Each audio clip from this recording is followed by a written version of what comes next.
This is Eldon Matlick, Professor of Horn at the University of Oklahoma. This is a clinic for Etude number 28 from Max Pottag's book, Preparatory Melodies for Solo Horn. Features of this particular exercise include legato playing and flexibility. Also, you must be aware of the dynamic changes and be sure and have all your dynamics under control. First of all, make sure that we establish volume relationships in dynamics. Your softest controllable dynamic should be triple piano. When playing softly, you should remember that even though we're playing softly, we do need a significant quantity of air. Think about whistling softly. As you whistle, you still use quite a bit of air, like at the beginning of this.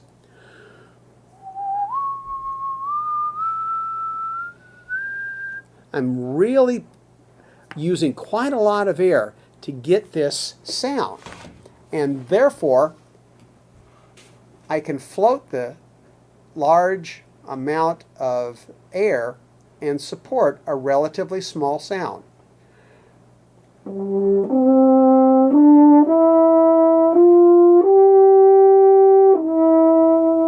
So it's important to use a lot of air. What happens, unfortunately, for younger players, they use too little air, and then there is nothing for the lip to vibrate against, and so therefore the embouchure has a tendency to ratchet down very tightly, and you get this type of sound. It's a feeble, pinched.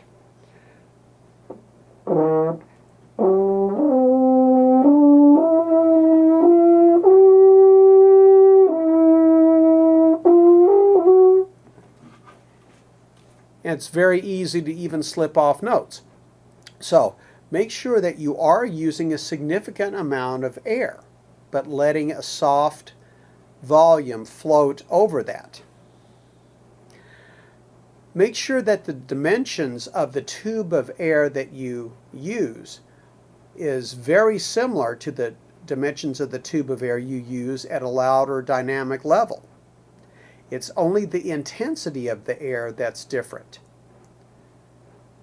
As the air speed and velocity of the air stream increases, the hornet needs to create a little bit more density and intensity to the air, not necessarily blowing faster. You need to think about playing louder with slower air. A good example of this is when you drink something very cold in the summer and you get a brain freeze. And the first reaction to us is to open their throat and move a lot of air, but it's very hot, warm. So the velocity of the air that you're using is very slow, but the intensity and density of the air is quite great, and it contributes to a warm feeling. So that's what we can do when we play loud, is think about more intensity of the air. I like to tell my students when they play really loud, at their loudest dynamic, I instruct them to say how big can they play at the same time blowing very slow velocity air. That's not saying that they're not using a lot of air, but it's less velocity, more density and intensity. More like that. That's the secret of playing loud. It's not compressed air or forced air, but it's deep, relaxed air. The throat opens and the person uses a intense, warm air column. As we get louder, we must increase the intensity of our sound while keeping the quality of the sound intact. Think about listening to music on your headset. If there is a lot of loud ambient noise, you may increase the volume on your headset, or If it's very quiet, you don't need it that loud, you turn it down. The volume or the intensity level changes on the headset, but notice that the music that you listen to keeps the same integrity. It doesn't sound any different playing the music softly as opposed to playing it very loudly. You're limited by the quality of your headset that might cause distortion, but if you have a good set of speakers or earphones, there should be no change at all. Thus, don't choke or squeeze soft sounds, and don't make the louds overly harsh or blaring. We sometimes call this overblowing or blasting. This is why we should make sure that in our daily practice we do a little bit of sustained long tone playing, but with a gradual crescendo and decrescendo. Be able to find relationships between each of these dynamics, pianissimo, or rather triple piano, pianissimo, piano, mezzo piano, mezzo forte, forte, fortissimo, and triple forte. So we have 7 different dynamic levels. So let's explore these for just a minute. Again, the softest controllable sound that we can get should be triple piano.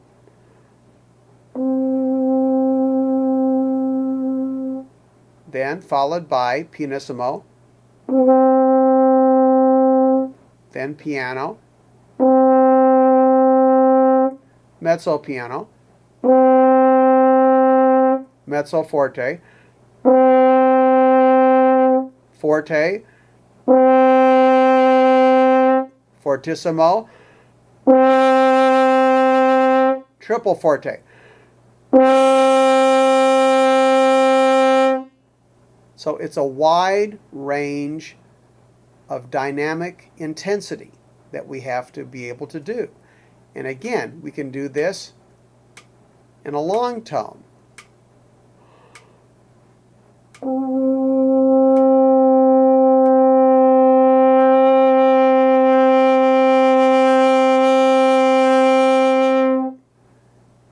Backwards.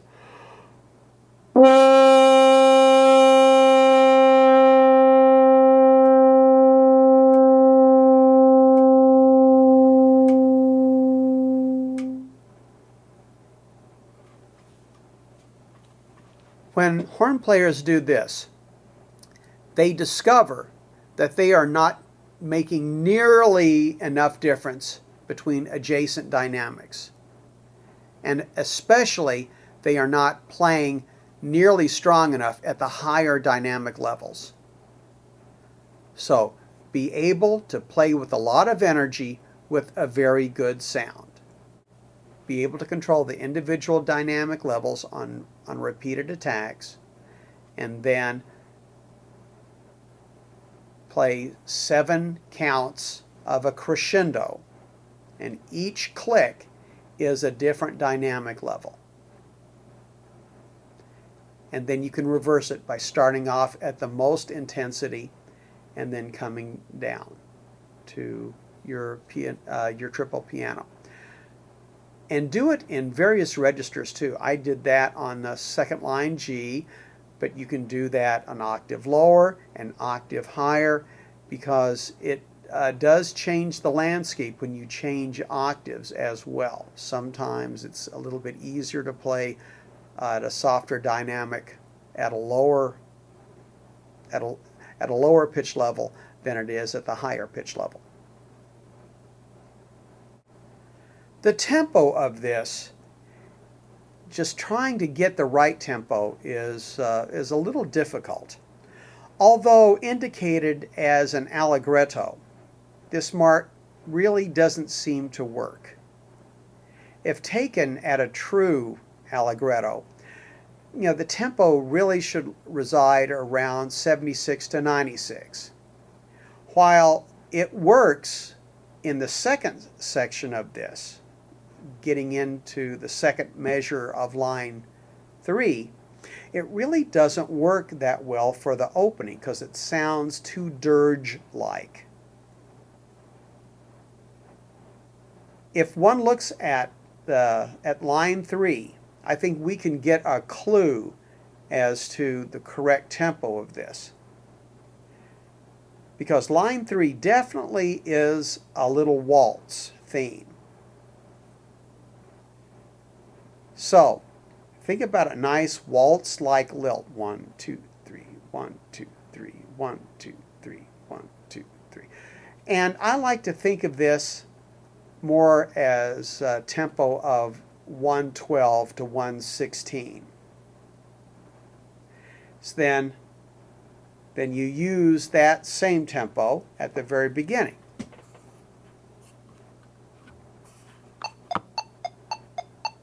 Again, I have my subdivisions on. 1, 2, 3, 1, 2. So if I play the second section,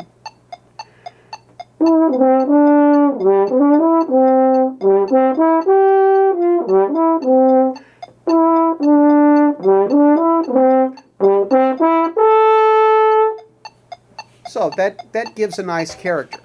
So we can keep this tempo at the beginning and it doesn't drag quite so much.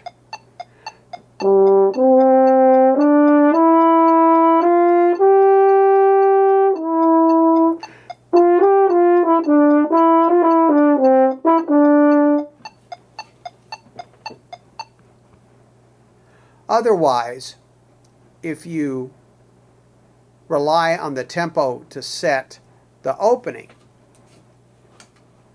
if you get that too fast, 1, 2, 3, 1, then it makes the last half of this sound too frantic.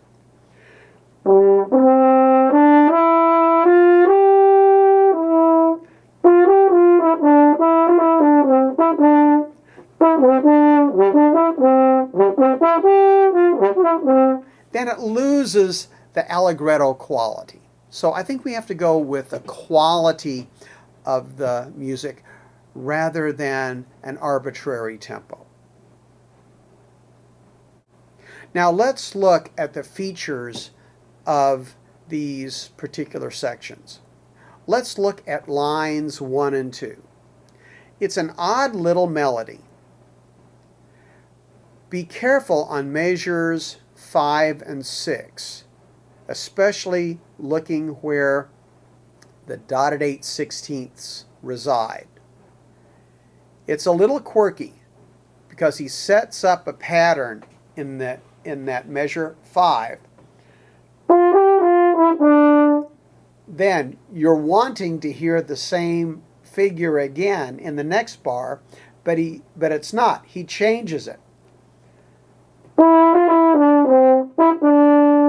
And notice that the first 5 notes of that measure are slurred and not the first 4. So you have to slur into that G, then you have that isolated pickup getting into the next note, which is A. Play these measures repeatedly to develop a feel for them. When we get to the second line, make sure we put in a really big dramatic crescendo. You're playing along at piano, and then you have accents going up to a forte. Make sure that you really peak the intensity at the apex of that forte.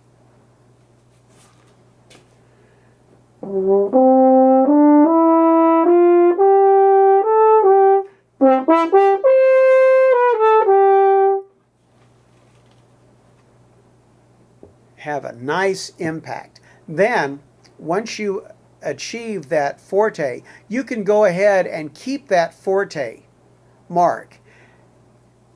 As the notes descend, we can use an acoustical diminuendo. In other words, lower notes take more energy to sound as loud.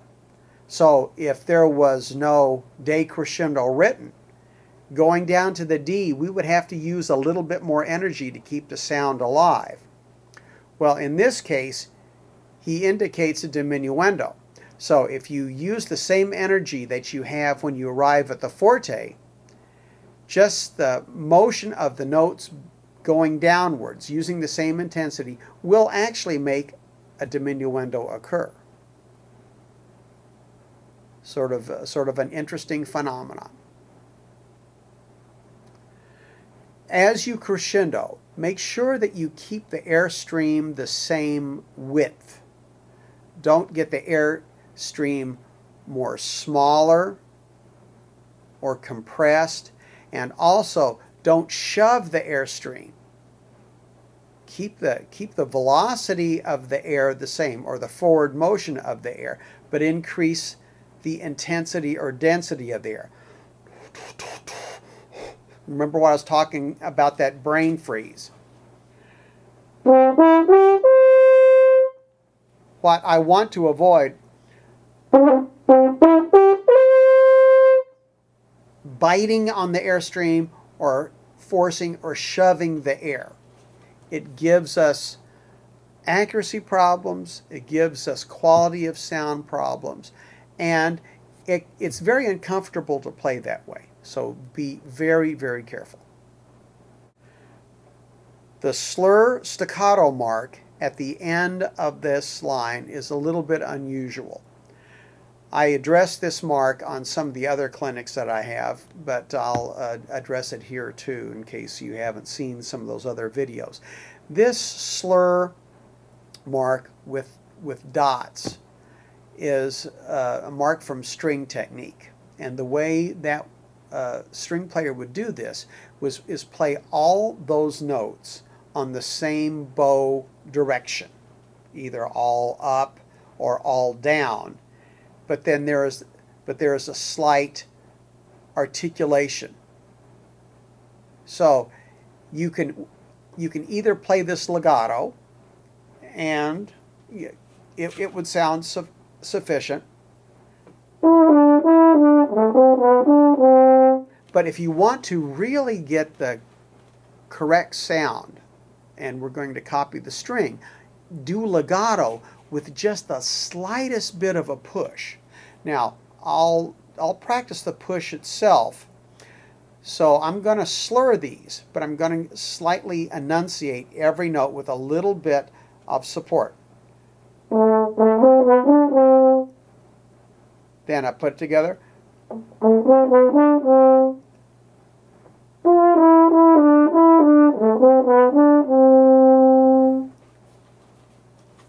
It's a little nicety that I think that we should try to deliver.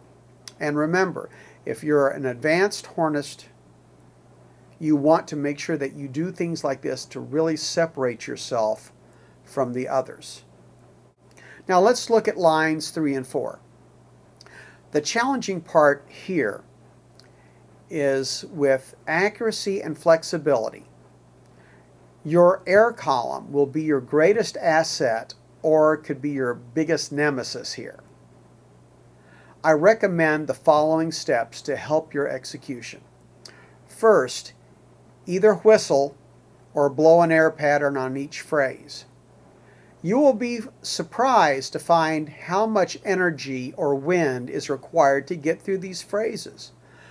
And notice how much more wind energy it takes to bring out the lower pitches. This phrasing really eats the air. I'll demonstrate.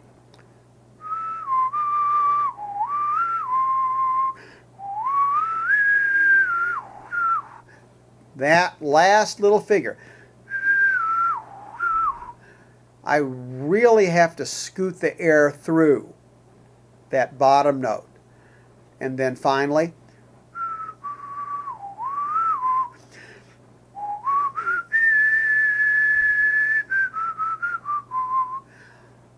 notice the wind always blows nice and free, even when I go up for the upper pitches, as well as when I try to whistle strongly. Explore the B-flat side of the instrument in this particular section. This is especially true on some of the larger intervals.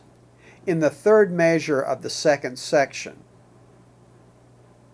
we have these large skips going from C to D. Now, you could play it on the F horn, but sometimes the response is easier doing it on B flat horn. So play all that measure on the B flat horn, and then going back to your open G on the F horn for the next one. I prefer on this particular passage to play that low D third finger instead of 1 and 2 on the B flat horn. It's a little bit more open sounding and it's a little less resistant.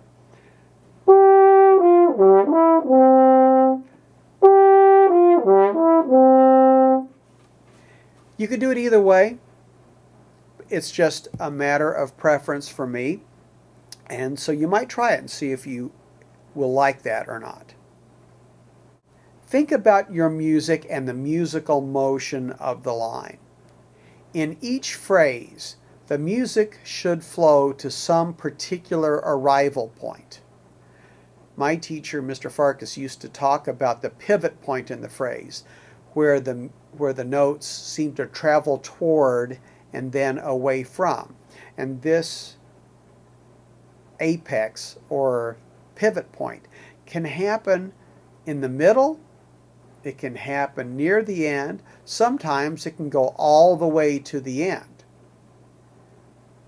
Experiment, sing through this, and you can understand vocally what it's like to play on the horn. For instance, at the beginning of the phrase, at the start of this, I really do think that it goes to the D at the apex of the crescendo.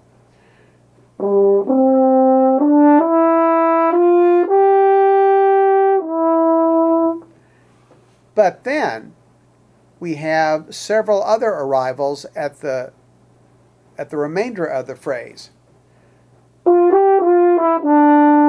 Sort of arrival there, but it continues.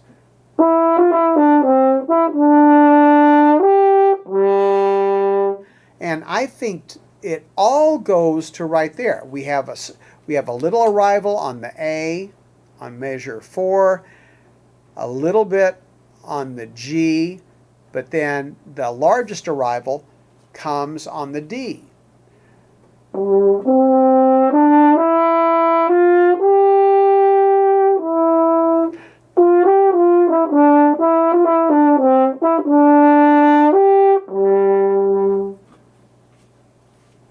It's so much better to give inflection like that than just to play in a monotone. I'm sure you've had various teachers that when they give lectures they have no inflection in their voice at all and just talk like this in a straight monotone. And when that happens, it's just drudgery listening to a lecture because it doesn't hold your interest. Use inflection in your playing to create music and to capture the listener of your adjudicators. So, that's all I have on this exercise. Now let's listen to it played in its entirety.